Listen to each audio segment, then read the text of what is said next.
প্রতীকের একটি ছবি ভাইরাল হয়েছে, যেটা কলেজের সোনাপুর কলেজের ইউনিয়ন রুমের মধ্যে দেখা যাচ্ছে। কি বলবেন? আপনারা তো এখনো ছবি দেখতে। দেখুন, ভিডিওটাও আমি আপনাদের মাধ্যমেই দেখতে পেলাম। আহ, ভিডিওটা ভীষণ লজ্জাজনক একটা বিষয়। লজ্জাজনক বলছি, তার কারণটা হচ্ছে যে আমি নিজে ওই কলেজের প্রাক্তনী।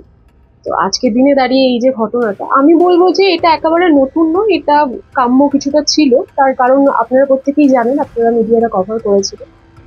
তো যে আমি এর আগেও ওর এগেনস্টে ওর কি কি কার্যকলাপ, আমাকে কিভাবে ফিজিক্যালি মেন্টালি হ্যারেস করা হয়েছিল, সেই সমস্ত কিছু নিয়ে আমি জানিয়েছিলাম এর আগে। আপনারা কভার করেছিলেন, তো এইটা আমি বলবো কাম্য ছিল। তাকে যদি মানে তার যদি প্রমোশন করা হয় এই ঘটনাগুলো জানার পরে, তাকে যদি কোনোভাবে আরো বেশি দায়িত্ব দেওয়া হয়, ছাত্রদের দায়িত্ব দেওয়া হয় বা যে কোনো জায়গায়, আমি তো শুনলাম নাকি তাকে দক্ষিণ বিধানসভার একটা ছাত্র দায়িত্ব দেওয়া হয়েছে, কলেজেরও দায়িত্ব দেওয়া হয়েছে পর্যবেক্ষক। আমি জানি না এই বিষয়গুলো সম্বন্ধে, আমি কখন দেওয়া হয়েছে, কেন দেওয়া হয়েছে, কে দিয়েছে, এই বিষয়গুলো সম্বন্ধে আমি একদমই জ্ঞাত নই। কিন্তু যদি দায়িত্ব দেওয়া হয়, তো সে তো এই কাজগুলো করবেই, সে তো করবে, আগে থেকে জানাই, কথাটা কাম্যই ছিল। কি বলবেন? ও বলছে যে এটা এআই বা বানানো হয়। যদি এআই ভিডিও বলে থাকে তাহলে বলবো যে দেখুন, ওটা যে আমি তো দেখেছি, একবার না অনেকবারই দেখেছি ভিডিওটা।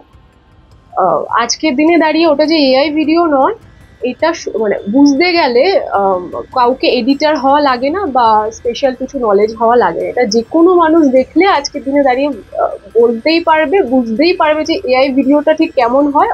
প্রচুর অরিজিনালিটি থাকে এআই এর মধ্যে, কিন্তু এআই এআই হয়, আর অরিজিনাল অরিজিনালি হয়, যে কেউ দেখলে বুঝতে পারবে। কি বলবেন? এই যে একের পর এক আপনাকে ইনস্টল করেছিল, তারপরে এই গুরুত্বপূর্ণ পদ একের পর এক, কি বলবেন? একটু বারবারন্ত কেন? দেখুন, আমি বলবো যে এটা আমাদের তৃণমূল দলের সংস্কৃতি নয়।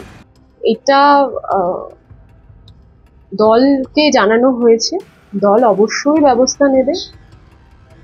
অবশ্যই আমি আশাবাদী যে এই বিষয়গুলো সম্বন্ধে তো জানা ছিল না, দলেরও জানা ছিল না এই সমস্ত কিছু বিষয়গুলো সম্পর্কে। তো জানানো হয়েছে, করে যাচ্ছে সে তার মতন। পরপর আরো বেশি তার নিজের বিষয়টাকে আত্মপ্রকাশ করে যাচ্ছে, মানুষের কাছে পৌঁছে দিচ্ছে, দলের কাছে পৌঁছে দিচ্ছে যে সেই মানুষটা কি। প্রত্যেকটা মানুষকে তো চেনা এইভাবে সম্ভব না।